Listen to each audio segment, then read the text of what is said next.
Hi guys, welcome back to my channel. അങ്ങനെ നമ്മുടെ കോൺവാളിലെ അവസാനത്തെ വ്ളോഗാണ് കേട്ടോ ഇത്. ഞങ്ങൾക്ക് ശരിക്കും പറഞ്ഞാൽ ഇന്നത്തെ ദിവസം തീരുന്നതിനോട് ഞങ്ങൾക്ക് നല്ല രീതിയിലുള്ള സങ്കടമുണ്ട് കേട്ടോ. അപ്പോൾ രാവിലെ 10 മണിയായപ്പോൾ തന്നെ നമ്മുടെ റൂമെല്ലാം നമ്മൾ ചെക്കൗട്ട് ചെയ്തിട്ട് ലാൻഡ് സെൻറ്ററിലേക്ക് വന്നിരിക്കുകയാണ്. കറക്റ്റ് 10 മണി എന്ന് പറഞ്ഞാൽ 10 മണി, അതാണ് ഇവിടുത്തുകാരുടെ ഒരു പഞ്ച്വാലിറ്റി കേട്ടോ. 9:57 ആയപ്പോൾ തന്നെ ഹോസ്റ്റൊക്കെ വന്നിട്ടുണ്ടായിരുന്നു, അവർക്ക് അവിടെ ക്ലീൻ ചെയ്യാൻ വേണ്ടിയൊക്കെ ആയിട്ട്. അതുകൊണ്ട് നമ്മൾ ഓൾറെഡി ഇറങ്ങാൻ വേണ്ടിയുള്ള എല്ലാ സെറ്റപ്പും ചെയ്തിട്ടുള്ളതുകൊണ്ട് തന്നെ നമ്മൾ പെട്ടെന്ന് തന്നെ അവിടെ ഇറങ്ങി കേട്ടോ. അങ്ങനെ നേരെ നമ്മൾ വന്നേക്ക് ലാൻഡ് സെൻറ്ററിലാണ്. ഇവിടെ വീണ്ടും എന്തിനാണ് വന്നേക്കുന്നതെന്ന് ചോദിച്ചാൽ സൈൻ പോസ്റ്റ് കാണാൻ വേണ്ടിയാണ് കേട്ടോ. ഇന്നലെ നമ്മൾ വന്നപ്പോഴത്തേക്കും ഈ വശത്തോട്ട് വന്നിട്ടുണ്ടായിരുന്നു. ഇത് ലാൻഡ് സെൻറ്ററിൻ്റെ മറ്റൊരു വശമാണ് കേട്ടോ. ഇവിടെ വന്നപ്പോൾ തന്നെ അത്യാവശ്യം നല്ല രീതിയിലുള്ള കാറ്റും തണുപ്പും ഒക്കെ ഉണ്ടായിരുന്നു. അതുപോലെ തന്നെ കുറച്ച് ക്രൗഡഡ് ആയിരുന്നു കേട്ടോ. ഞങ്ങൾക്ക് എല്ലാവർക്കും ഇവിടെ സൈൻ പോസ്റ്റ് വന്നിട്ട് ഫോട്ടോ എടുക്കണമെന്ന് ആഗ്രഹം ഉണ്ടായിരുന്നു. അതാണ് ഞങ്ങൾ ഇങ്ങോട്ടേക്ക് വീണ്ടും വന്നത്.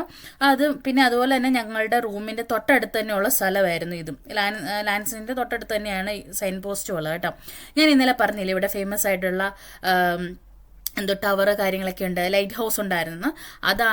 അതെന്ന് എനിക്ക് തോന്നുന്നു കേട്ടോ, കറക്റ്റായിട്ട് അറിഞ്ഞുകൂടാ.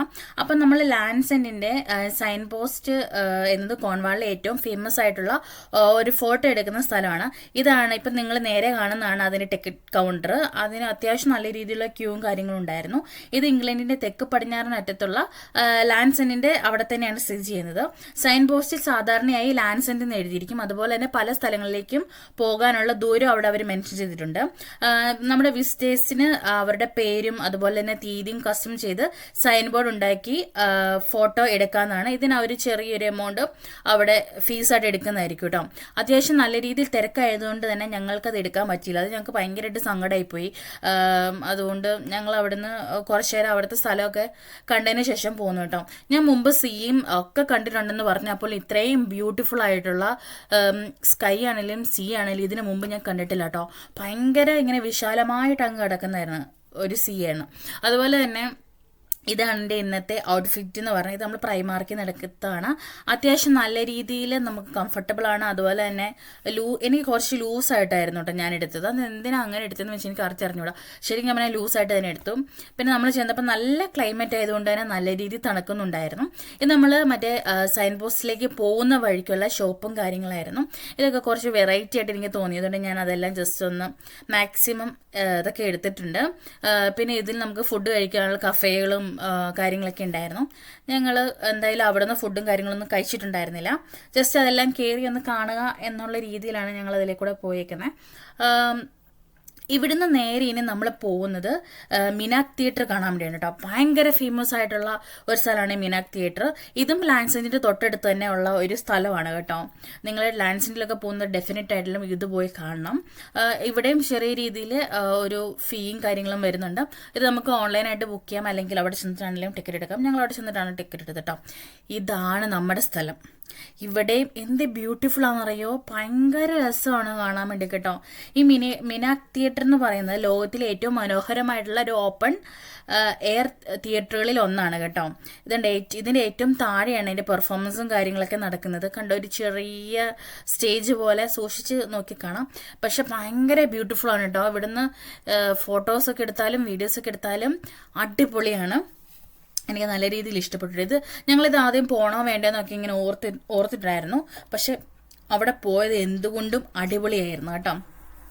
ഇത് കോൺവാളിലെ പോർട്ട് കോർണോ ഗ്രാമത്തിന് സമീപം കടലിന് അഭിമുഖമായി ഉയർന്ന പാറക്കെട്ടിന് മുകളിലാണ് ഇത് നിർമ്മിച്ചിരിക്കുന്നത്.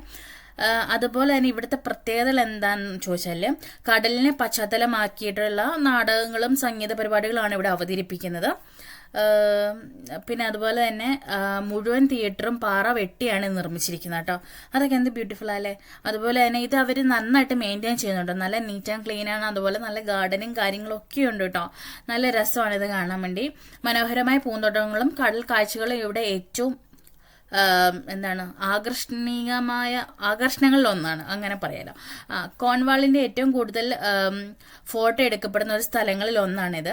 ഇതിൻ്റെ ചരിത്രം എന്ന് പറഞ്ഞാൽ 1930കളിൽ റോവിനോ കടേ അങ്ങനെ തോന്നുന്നു പ്രൊനൗൺസ് ചെയ്യുന്നത് എന്ന സ്ത്രീയാണ് സ്വന്തം പരിശ്രമത്തിലും അതുപോലെ തന്നെ അവിടെ അടുത്തുള്ള പ്രദേശങ്ങളിലുള്ള തൊഴിലാളികളുടെ സഹായത്തോടൊക്കെ കൂടി ഇത് നിർമ്മിക്കാൻ തുടങ്ങിയത്. ഇന്നും ഇവിടെ നാടകങ്ങൾ, സംഗീത പരിപാടികൾ, മറ്റ് സാംസ്കാരിക പരിപാടികളെല്ലാം നടക്കുന്നുണ്ട്. പക്ഷെ എനിക്ക് തോന്നുന്നു ഞങ്ങൾ ചെന്ന സമയത്ത് അവിടെ എന്തോ പ്രാക്ടീസൊക്കെ നടക്കുന്നുണ്ടായിരുന്നു, നാടകത്തിന് എന്തോ. പക്ഷെ അത് ഈവനിങ് ടൈമിലായിരുന്നു അതിൻ്റെ ഷോ ഉണ്ടായിരുന്നത്. അത്ര നേരം അവിടെ നിൽക്കാൻ പറ്റാത്തതുകൊണ്ട് നമുക്ക് തിരിച്ച് റിട്ടേൺ വരണമല്ലോ. അതുകൊണ്ട് തന്നെ ഞങ്ങൾ അവരുടെ ജസ്റ്റ് പ്രാക്ടീസും അവർ പാട്ട് പാടുന്നൊക്കെ ഞങ്ങൾ ജസ്റ്റ് കേട്ടിട്ടുണ്ടായിരുന്നു. പിന്നെ ഇവിടെ അത്യാവശ്യം നല്ല കാലാവസ്ഥ ഉള്ളപ്പോഴാണ് കേട്ടോ അതൊക്കെ പോയി കാണാൻ പറ്റുക. അതുപോലെ തന്നെ ടിക്കറ്റ് എടുത്താൽ നമുക്ക് പരിപാടികൾ കാണാനും പരിപാടി ഇല്ലാത്ത സമയങ്ങളിൽ തിയേറ്ററും പരിസരവും സന്ദർശിക്കാനും സാധിക്കും. എനിക്കൊന്ന് ഇവിടുത്തെ പരിപാടികളെല്ലാം കുറച്ച് ഈവനിങ്ങിന് കണ്ട ഇവരൊക്കെയാണ് തോന്നുന്നത് അതിൻ്റെ ആക്ടേഴ്സ് കാര്യങ്ങൾ. അതുപോലെ തന്നെ ഇവരുടെ പെട്ടിക്കകത്തൊക്കെ അവരുടെ കോസ്റ്റ്യൂംസും കാര്യങ്ങളൊക്കെ ആയിരുന്നു. അവർ നല്ല രീതിയിൽ പ്രാക്ടീസ് ചെയ്യുന്നുണ്ടായിരുന്നു. അതുകൊണ്ട് കുറച്ച് നേരം ഞങ്ങളൊക്കെ അത് ഇരുന്ന് കണ്ടിട്ടുണ്ടായിരുന്നു. ഇത് ശരിക്കും പറഞ്ഞൊരു ഓപ്പൺ എയർ തിയേറ്ററാണ് ഇത് മെയിനായിട്ടും. അതുപോലെ തന്നെ ഇത് ഏകദേശം 60 മീറ്റർ ഉയരമുള്ള പാറക്കെട്ടിൻ്റെ മുകളിലാണ് നിർമ്മിച്ചിരിക്കുന്നതെന്നാണ് പറയപ്പെടുന്നത്. അതിൻ്റെ ചരിത്രം അങ്ങനെയാണ്. അതുപോലെ തന്നെ സ്റ്റേജിന് പിന്നിൽ മതിലുകളോ കെട്ടിടങ്ങളോ ഇല്ല. വിശാലമായ അറ്റ്ലാന്റിക് സമുദ്രമാണ് അവിടെ ഉള്ളത്. അതുകൊണ്ട് തന്നെ ലോകത്തിലെ ഏറ്റവും മനോഹരമായ തിയേറ്ററുകളിൽ ഒന്നാണ് ഇതെന്നാണ് അറിയപ്പെടുന്നത്. അതിനുശേഷം ഞങ്ങൾ അവിടെ തൊട്ടടുത്ത് ഉള്ള ഒരു കഫേയിൽ ഞങ്ങൾ പോയി ഫുഡ് കഴിക്കാൻ വേണ്ടി പോയിട്ടുണ്ടായിരുന്നു. ജസ്റ്റ് ഒരു സ്നാക്കൊക്കെ എടുക്കാൻ വേണ്ടി. ഇവിടെ മെയിനായിട്ടും ഷേക്സ്പിയറിൻ്റെ നാടകങ്ങൾ, സംഗീത കച്ചേരികൾ, നൃത്ത പരിപാടികൾ, കുടുംബങ്ങൾക്ക് അനുയോജ്യമായ ഷോകൾ, കുട്ടികൾക്കായുള്ള പരിപാടികൾ, അതൊക്കെയാണ് മെയിനായിട്ട് നടക്കുന്നത് കേട്ടോ. ഇതുണ്ട് അവരവിടെ തുണിയൊക്കെ കെട്ടിയിട്ട് അവരുടെ പ്രാക്ടീസ് കാര്യങ്ങളൊക്കെയാണ് നടക്കുന്നത്. പിന്നെ ഞങ്ങൾ അവിടെ പോയിട്ട് കഫേയിൽ നിന്ന് ഒരു ഹോട്ട് ചോക്ലേറ്റ് കുടിച്ചിട്ടോ. എൻ്റെ ദൈവമേ, ഞാൻ പല രീതിയിലുള്ള ഹോട്ട് ചോക്ലേറ്റ് ഒക്കെ പല സ്ഥലത്തൊന്നും കുടിച്ചിട്ടുണ്ടെങ്കിലും ഇത്രയും സൂപ്പർ ആയിട്ടുള്ളത് ഫസ്റ്റ് ടൈമാണ് ഞാൻ കഴിക്കുന്നത്. ഭയങ്കര ടേസ്റ്റ് ആയിരുന്നു.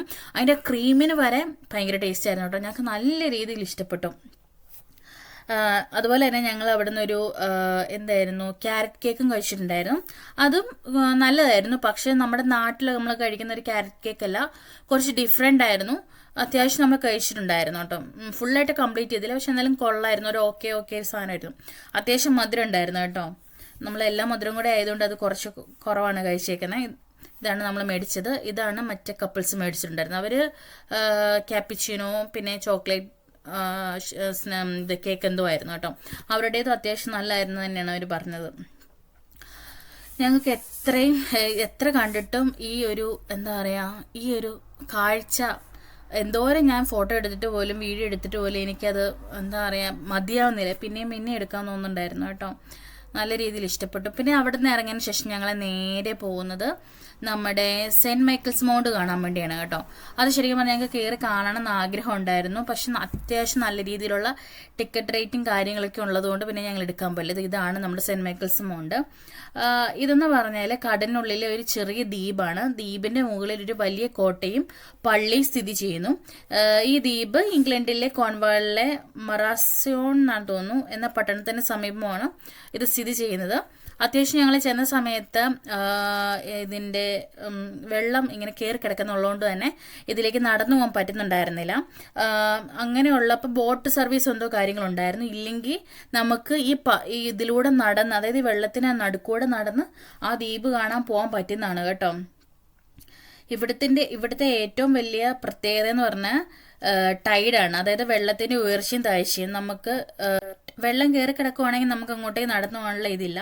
ലോ ടൈഡ് എന്ന് പറയുമ്പം വെള്ളം താഴുമ്പോഴാണ്. ആ സമയത്ത് നമുക്ക് കടലിനുള്ള കൽപ്പാതയിലൂടെ നടന്നിട്ട് നമുക്ക് അങ്ങോട്ടേക്ക് നടന്നു പോകാൻ പറ്റും. അതുപോലെ തന്നെ ഹൈ ടൈഡ് എന്ന് പറഞ്ഞാൽ വെള്ളം ഉയരുമ്പോഴാണ്.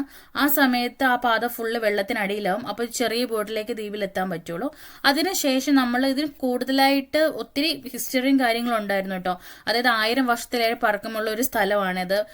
12ാം നൂറ്റാണ്ടിലാണ് ഇവിടെ ആശ്രമം സ്ഥാപിക്കപ്പെടുന്നത്. അങ്ങനെ കുറേ കാര്യങ്ങളുണ്ട്. അതുപോലെ തന്നെ ഇതൊക്കെ രാജകുടുംബത്തിൻ്റെ ഒക്കെ കീഴിലായിരുന്നു. അതിനുശേഷം ഞങ്ങൾ നേരെ പോകുന്നത് ഫുഡ് കഴിക്കാൻ വേണ്ടിയാണ് കേട്ടോ. സൂപ്പർ ഫുഡായിരുന്നു. ഈ റെസ്റ്റോറൻറ്റിൻ്റെ പേര് ശരിക്കും മറന്നുപോയി. ഞങ്ങൾ 2 ബിയറൊക്കെ കുടിച്ചിട്ടുണ്ടായിരുന്നു. അതിനുശേഷം ഇതാണ് ഞങ്ങളുടെ സ്റ്റാർട്ടേഴ്സൊക്കെ. ഫ്രൈസൊക്കെ എന്ത് ടേസ്റ്റ് ആയിരുന്നു അറിയാം. അതായത് പ്രോൺസിൻ്റെ സ്റ്റാർട്ടർ സൂപ്പറായിരുന്നു. ഗാർലിക് ബ്രെഡ് സൂപ്പറായിരുന്നു. അവർ സൈഡർ എന്താണ് എടുത്തിരുന്നത്. നല്ല ടേസ്റ്റ് ആയിരുന്നു കേട്ടോ. പ്രോൺസ് ഒക്കെ അടിപൊളിയായിരുന്നു. അതുപോലെ തന്നെ ഇതായിരുന്നു ഞങ്ങളുടെ മെയിൻ ഫുഡ് ഞാൻ എടുത്തിരിക്കുന്നത്. ഞാൻ ചിക്കൻ്റെ ഒരു ഐറ്റവും ഫിഷ് ആൻഡ് ചിപ്സ്. പുള്ളി അതിൻ്റെ ആളാണ് കേട്ടോ. ഇത് സൂപ്പർ ഫുഡ് തന്നെയായിരുന്നു കേട്ടോ. പുള്ളി എവിടെ പോയാലും ഫിഷ് ആൻഡ് ചിപ്സ് ട്രൈ ചെയ്ത് നോക്കാറുണ്ട്. അപ്പം നിങ്ങൾക്ക് എൻ്റെ വീഡിയോസൊക്കെ ഇഷ്ടപ്പെട്ടെങ്കിൽ ലൈക്ക് ചെയ്യുക, ഷെയർ ചെയ്യുക, സബ്സ്ക്രൈബ് ചെയ്യുക. അപ്പം നമുക്ക് നെക്സ്റ്റ് വീഡിയോ കാണാം. അതുവരേക്കും ടാറ്റാ.